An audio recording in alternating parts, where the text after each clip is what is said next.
And now it's time to practice saying hello in Japanese, Swahili, and Korean. I'll hold one finger up for Japanese, 2 fingers for Swahili, and 3 for Korean. Ready? Konnichiwa, Habari, Annyeonghaseyo. And now for today's read.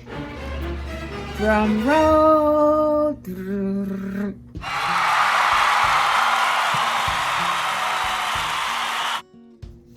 Ta-da! A perfect day for digging. Do you like to dig? Do you have a dog? Carrie Bess, I believe that's a lady. Carrie Bess is the author of this book, and the illustrator is Christine Davenier.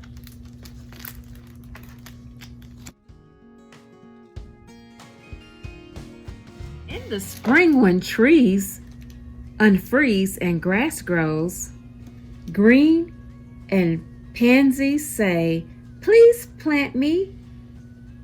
Nell and her dog Rusty can't wait to dig in dirt that's perfect for digging.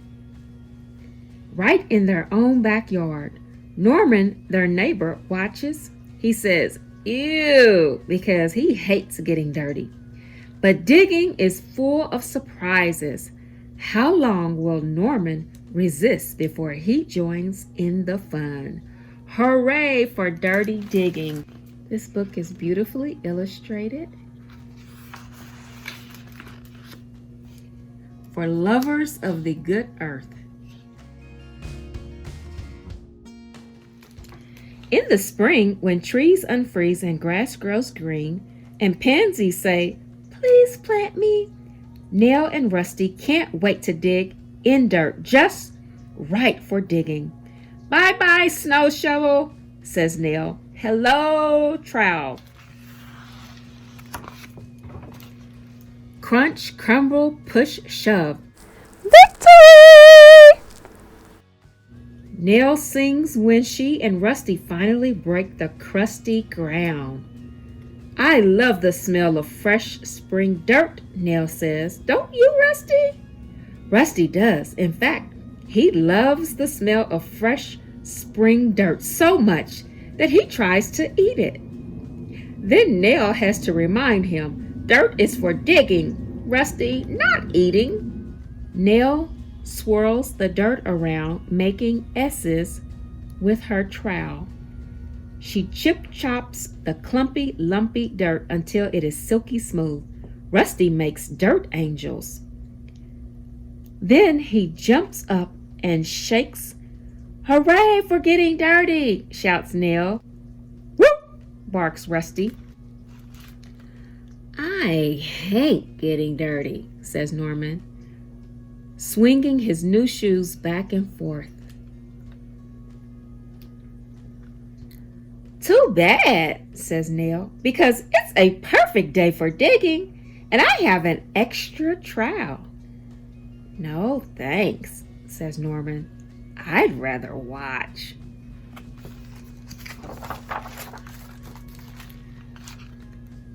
Nell crouches down low. Rusty crouches down low too. Sometimes Nell digs like a chipmunk and scratches out a little bit of dirt at a time. Sometimes she's a badger and a lot of dirt flies everywhere. And sometimes Nell closes her eyes and digs a tunnel like a mole.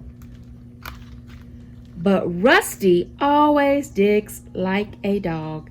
He uses his front paws to make the hole deeper and his back paws to put the dirt back in. "Rusty!" scolds Nell, laughing. Norman laughs too because he's not the one getting dirty.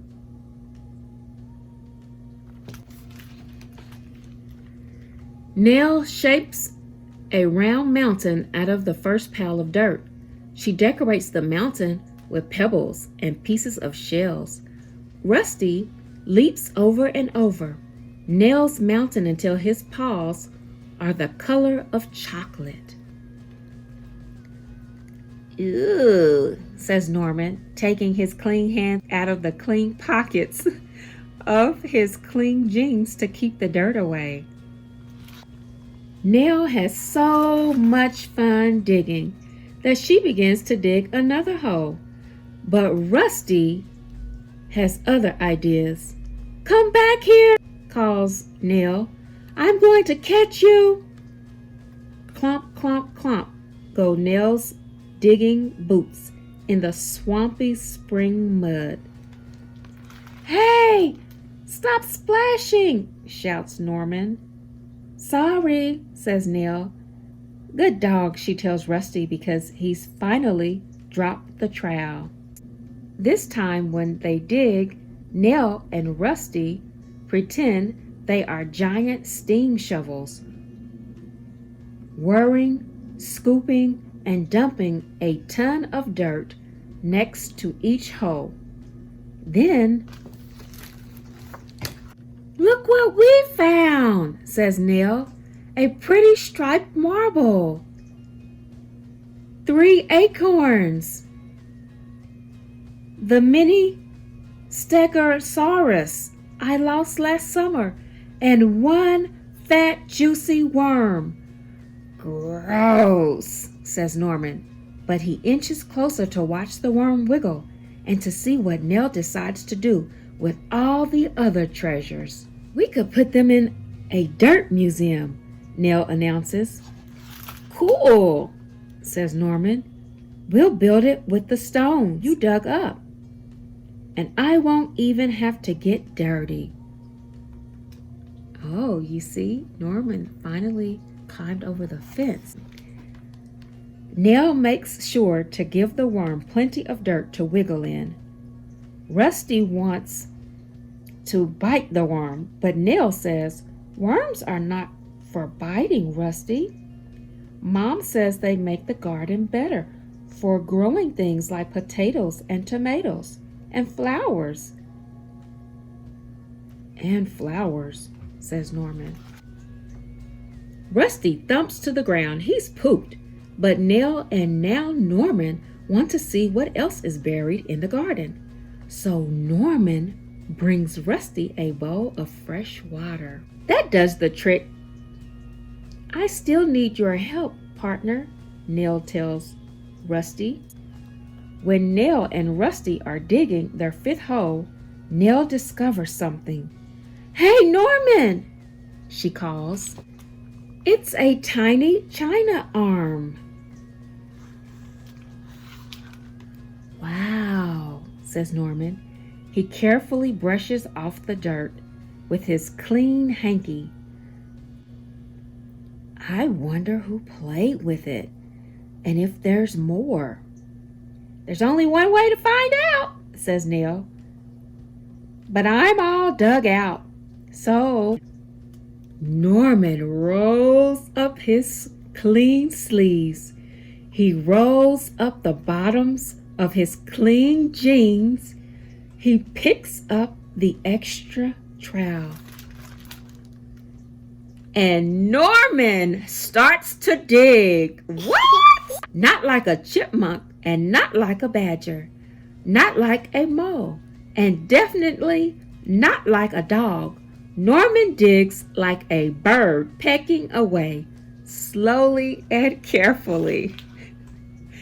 If there's another treasure, I wouldn't want to break it, Norman says. Then, just like an archaeologist, he separates the soil with the tip of his trowel, delicately spooning out a little dirt at a time, until... Victory! Shouts Norman. Could this be the tiny china leg that goes with the tiny china arm that you found? It is, says Nell. Good work, Norman. But guess what? What? Asks Norman. You're all dirty, says Nell. You're right, says Norman, looking down. But guess what? What? Asks Nell. I like to dig, says Norman. And from now on, my new shoes will be my digging shoes. But what about the garden? Asked Nell. It's a mess. I know, says Norman. We can fill in the holes like this. And, says Nell, we can plant these pansies like this. Hooray for digging! You mean hooray for dirty digging, shouts Norman. When can we dig again?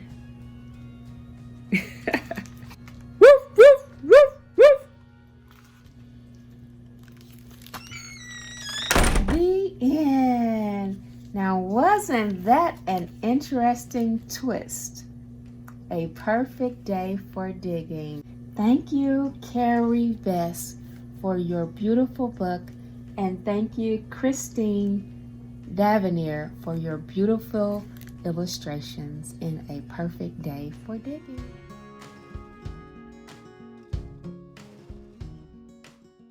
Did you know that groundhogs are the largest species in the squirrel family? They have nicknames too, like woodchucks, whistle pigs, and land beavers. Groundhogs are also skilled climbers and swimmers. Whoa! Which helps them to escape less skilled predators. And their burrows are so complex, they have their own bathroom chamber.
When I put one finger up, we're going to say goodbye in Japanese. The second finger, we're going to say goodbye in Swahili. And the third finger, we're going to say goodbye in Korean. Ready? Sayonara. Kwaheri. Annyeong. Yay!